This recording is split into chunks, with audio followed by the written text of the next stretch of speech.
Varicose veins తో బాధపడుతున్నారా? భారతదేశంలోనే బెస్ట్ ట్రీట్మెంట్ అందించే ఏకైక హాస్పిటల్ ఏవిస్. నమస్తే రమ్మగారు. నమస్తే జయ. ఏదైనా మంచి స్టోరీ చెప్పండి రమ్మగారు. సాధారణంగా మనం చదువుకున్న వాళ్ళు, జ్ఞానం కలిగి ఉన్న వాళ్ళ ప్రత్యేకతే వేరుగా చెప్పుకుంటాం. Knowledgeable people. నాలెడ్జ్ ఎక్కడి నుంచి వచ్చేస్తుంది? సహజంగానే కొంచెం ఐక్యూ ఉన్నవాళ్ళు ఉంటారు, చురుగ్గా, తెలివిగా, యాక్టివ్గా ఉంటే చదువు వాళ్ళకి వాళ్ళ ఐక్యూని బాగా పెంపొందిస్తుంది. అప్పుడు వాళ్ళకి రకరకాల విషయాలు తెలుసుకునే అవకాశం లభిస్తుంది. ఒట్టి ఐక్యూ ఉన్నవాడు కొన్ని చోట్ల రాణిస్తాడు. అవును. కానీ వాడికి చదువుతోటి ఆ ఐక్యూని పదును పెడితే వాళ్ళు ఇంకా అద్భుతంగా రాణిస్తారు. దాన్ని ప్రూవ్ చేసే ఒక కథ. పిల్లలకి నువ్వు తెలివిగల పిల్లలు, నువ్వు తెలివైన వాడివి, చదువుకుంటే ఇంకా రాణింపుకొస్తావని చెప్పాలి. చదువుకుంటే నీకు చాలా రకాల విజ్ఞానాలు వస్తాయి. ఒక తెలివి ఒకటే కాదు, చురుగ్గా ఉంటారు. చూడు కొంతమంది పిల్లలు, అసలు ఇవాళ రేపు ఈ జనరేషన్లో చురుకుదనం లేని పిల్లలు లేరమ్మా. అవునండి, అతి చురుకు. అవును, ఏం చేసుకోవాలో తెలియదు ఆ మొత్తాన్ని. అలాంటి వాళ్ళే ఉంటున్నారు. అవును. పిల్లలు చదవకుండా ఉంటే చదువు ఎలాంటి ఫలితాన్ని ఇస్తుందో ఈ కథ చెప్పచ్చు. బాగుంది, మంచి కథ. పూర్వం ఒక అగ్రహారంలో ఒక ఆయన ఉండేవారు, ఇద్దరు మగపిల్లలు. ఆయన చాలా పేదవాళ్ళు వాళ్ళు. అయితే ఏదో చిన్న వృత్తి వాళ్ళది, పౌరోహిత్యం లాంటివి నేర్పించుకున్నారు. రెండో పిల్లడు భలే తెలివిగా ఉండేవాడు. ఆయనకి ఏమనిపించింది, పెద్దవాడు ఎట్లాగో మన ఇంటి పనులు, ఇంటి వ్యవహారము, మన క్లయింట్స్ ఎవరున్నారో వాళ్ళని మన ఊరు వరకు చూసుకుంటాడు. చిన్న ఊర్లో ఎంత డబ్బు వస్తుంది, ఎంత పేరు వస్తుంది, మనం ఉన్న ఊళ్ళో ఏదో భుక్తి గడుస్తుంది, అంతే, మర్యాదకు లోటు లేకుండా ఉంటుంది. కానీ పిల్లాడు చాలా తెలివిగా ఉన్నాడు. వీడిని పెద్ద చెరువులో ప్రవేశపెట్టాలి, పెద్ద చోట. అందుకు ఈ పిల్లవాడికి ఏదైనా చదువు చెప్పించాలని అనుకున్నాడు. కొద్దిగా కొంచెం వయసు వచ్చాక ఏం చెప్పాడంటే, నాయన నిన్ను తీసుకెళ్ళి ఎక్కడైనా పెట్టే ఓపిక లేదు నాకు. నోట్లో 4 ముక్కలు వచ్చు, దారిన పోతూ నలుగురికి 4 మంచి మాటలు చెప్తూ గురువుని వెతుక్కో, చదువుకో నువ్వు అని చెప్పాడు. ఆ కాలం ఏంటంటే పిల్లల్ని రోడ్డు మీద పంపిస్తే ఎటగండి అని అనే కాలం కాదు. అదేలే, బ్రాహ్మణులకి భోజనం పెట్టేవాళ్ళు, అవకాశాలు లభించేవి. కొంచెం బ్రాహ్మణ గుర్రాలు వెళ్తే అయ్యగారు వంట చేసుకోండి అని సామాన్లు ఇచ్చేసేవాళ్ళు. వంట చేసి తిని 2 పూట్ల ఆ ఊళ్ళో ఆగి మళ్ళీ వెళ్ళిపోవచ్చు. అప్పుడు అసలు ఫెసిలిటీస్ కావాలన్న గోలే లేదు జయ. అవునండి. పంచలో ఒక చిన్న పంచ వరండా ఉంటే వరండాలో కాస్త పొయ్యి పెట్టుకుని, ఒక గిన్నె మట్టికుండ అంటే కుండతో అన్నం వండేసుకుని, కాస్త ఒక కూర చేసుకుని, కూర అన్నం వాళ్ళు మజ్జిగ ఇస్తే మజ్జిగ పోసు తింటే ఆ రోజుకి వెళ్ళిపోయింది. రాత్రికి పాలు పళ్ళు కూడా చాలు, అంత అన్నం తినేసేవారు. పంచలో ఒక చాప పడుచుకుని పడుకుంటాము. మనకు మళ్ళీ దుప్పట్లు కావాలి, రగులు కావాలి, గోలు కావాలి, ఏమీ లేవు. ఏసీలు, ఫ్యాన్లు అసలు లేవు. పిల్లోలు కూడా క్యారీ చేస్తారు తెలుసా రమ్మగారు, అదే పిల్లో మీద నిద్ర పట్టిద్దని. నా పిల్లోనే కావాలి, నా బొంతే కావాలి, మా రగ్గే కావాలి, బోల్డనున్నాయి ఇప్పుడు.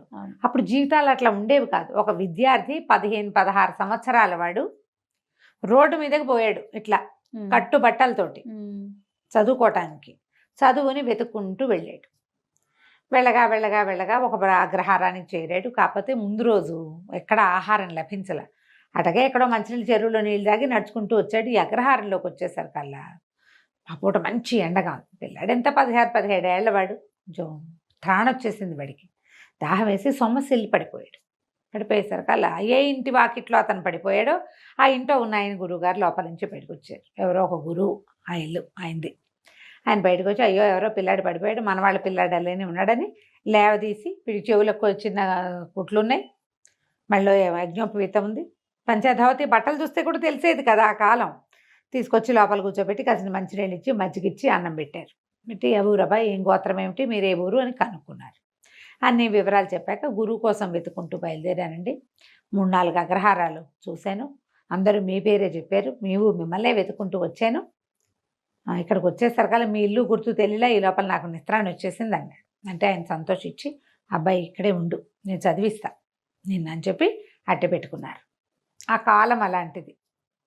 ఆ పిల్లాడు గురువుగారు శుశ్రూష చేస్తూ, గురువమ్మగారికి ఏవో ఆ పనులు ఈ పనులు చేసి పెడుతూ, వాళ్ళ ఇంట్లోనే అన్నం తింటూ 4-5 సంవత్సరాల పాటు చక్కగా చదువుకున్నాడు శాస్త్రజ్ఞానం అంతా.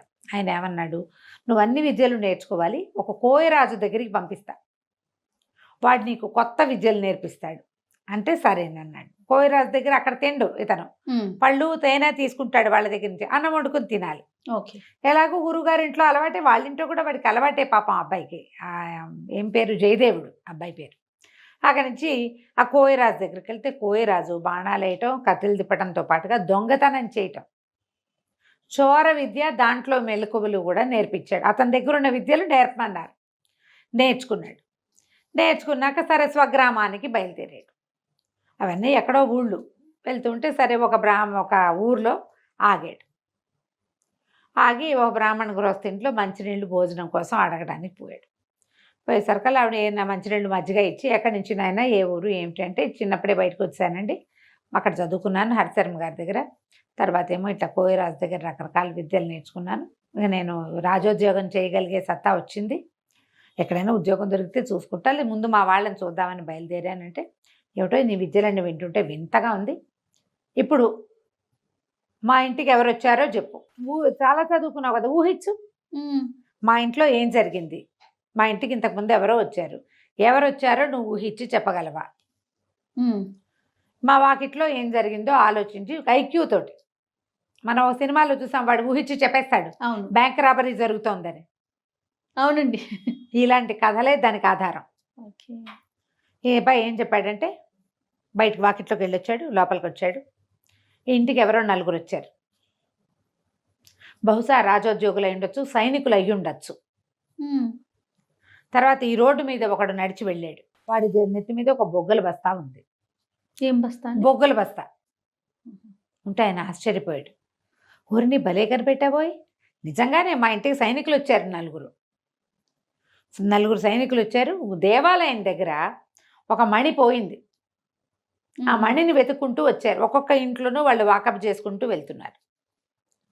నువ్వు భలే కనిపెట్టావు, అసలు ఆ మణి ఎట్టా పోయిందో, ఎవరి దగ్గర ఉందో నువ్వు కనిపెట్టగలవేమో, ప్రయత్నం చేయి, రాజుగారి దగ్గర నీకు ఉద్యోగం వేయించే పూచి నాది, చక్కగా మీ నాన్నని తాన్నయ్యని కూడా ఈ ఊరే తెచ్చుకోవచ్చు, ఈ ఊళ్ళో బ్రాహ్మణికానికి ఏం కొదవలేదు, మీ నాన్న అన్నయ్య వాళ్ళ పని వాళ్ళు చేసుకుంటారు, నీతోటే ఉంటారు హాయిగా, కనిపెట్టు, మణి ఎక్కడ పోయింది, ఎలా పోయింది, ఎవరు తీసుకొచ్చారు, ఎవరు తీసుకున్నారంటే సరేనన్నాడు. ఈ అబ్బాయి వెళ్ళి దిగి అక్కడి నుంచి వెళ్ళిపోయాడు, వాళ్ళ ఇంటి నుంచి బయటకు వచ్చేసాడు. ముందు దేవాలయం దాకా నడిచి వెళ్ళాడు, దేవాలయం దగ్గర నుంచి నడుచుకుంటూ వచ్చాడు. ఏ గృహస్థ అయితే ఇతనికి మంచినీళ్ళు ఇచ్చి ఉద్యోగం ఇప్పిస్తానన్నాడో వాళ్ళ ఇల్లు దాటి ఇంకా 9-10 ఇళ్ల తర్వాత ఒక కంసాలి ఇల్లు, కంసాలి ఇంటి దాకా వెళ్ళాడు. అక్కడి నుంచి కంసాలి ఇంట్లోకి వెళ్ళాడు. లోపలికి వెళ్ళి బంగారము ఈ రోజుల్లో రేట్ ఎంత ఉంది, ఏదైనా వస్తువు చేయడానికి అతను ఎంత తీసుకుంటాడు, ఇవన్నీ మాట్లాడుకున్నాడు. కాసేపు మాట్లాడుకున్నాక మళ్ళీ బ్రాహ్మణుడి ఇంటికి వచ్చేసాడు. వస్తువు దొరికేస్తుందండి, నా భోజనం పెట్టించండి, నేను రాజోద్యోగులను తీసుకెళ్తాను అన్నాడు. ఆయన ఆశ్చర్యపోయాడు. భోజనం పెట్టారు. భోజనం వేళ అయినప్పుడు తినాలి కదా, మరి అన్నం తినేశాక మీరు రాజోద్యోగులను పిలిపించండి, సైనికుల్ని, దొంగ దొరికాడు మనకు అన్నాడు.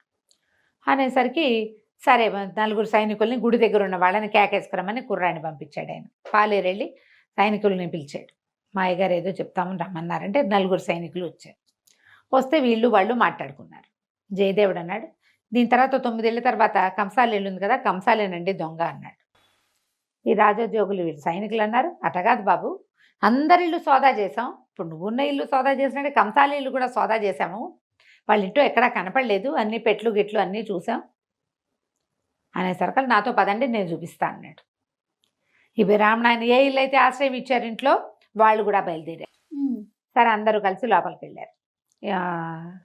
అతను అన్నాడు, అదేంటండి మా ఇల్లు సోదా చేశారు కదా, నేను అటువంటి వాడిని కాను, అలాంటి వాడిని కాను నేను అనేసరికి ఇతను అన్నాడు, ఈ కంసాళ్ళు వీళ్ళ పద్ధతి ఏంటంటే పెట్టెల్లో బేడల్లో బంగారాన్ని కానీ వస్తువులు కానీ దాచరు, వీళ్ళు దొరికేస్తాయని.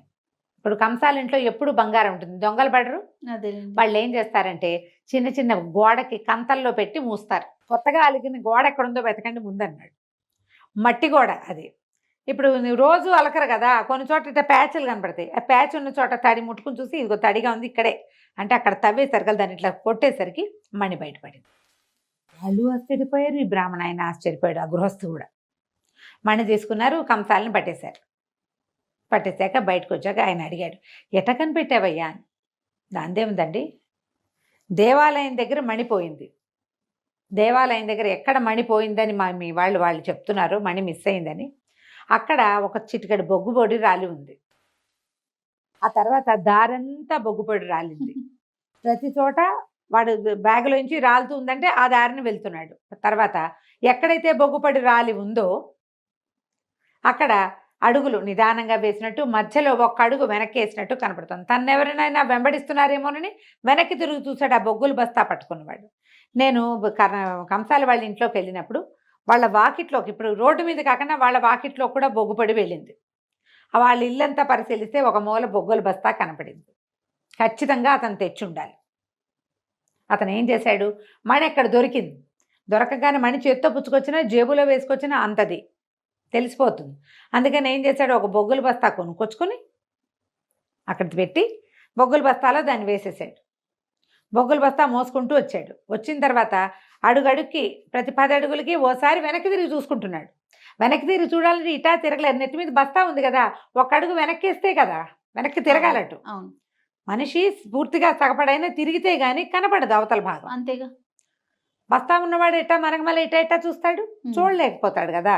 అందుకని 11 అడుగులు ముందుకి, ఒక అడుగు వెనక్కి కనపడుతున్నాయి. అవి కొంచెం అడుగులు మాసిపోయినాయి, అంటే చాలా సేపు అయిందనమాట. మరి మా ఇంటికి సైనికులు వచ్చారని ఎట్టా కనిపెట్టావయ్యా అంటే, దాందే ఉందండి, సైనికులు కవాతు చేస్తున్నట్టు నడుస్తారు, మనకు మళ్ళీ ఎట్టా పడితే ఎట్టా ర్యాండమ్గా నడవరు. అడుక్కి గ్యాప్ కూడా కరెక్ట్గా ఉంటుంది, వాళ్ళకి అలవాటు.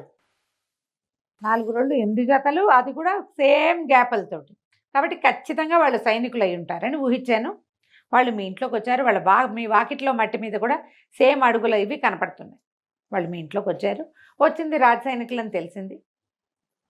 వీళ్ళకంటే ముందే అతను వెళ్ళిపోయాడు సైనికుల కంటే, ఎందుకంటే అతని అడుగులు మీ వాకిట్లో చెరిగిపోయినాయి, ముందే వెళ్ళి దాచేసుకున్నాడు.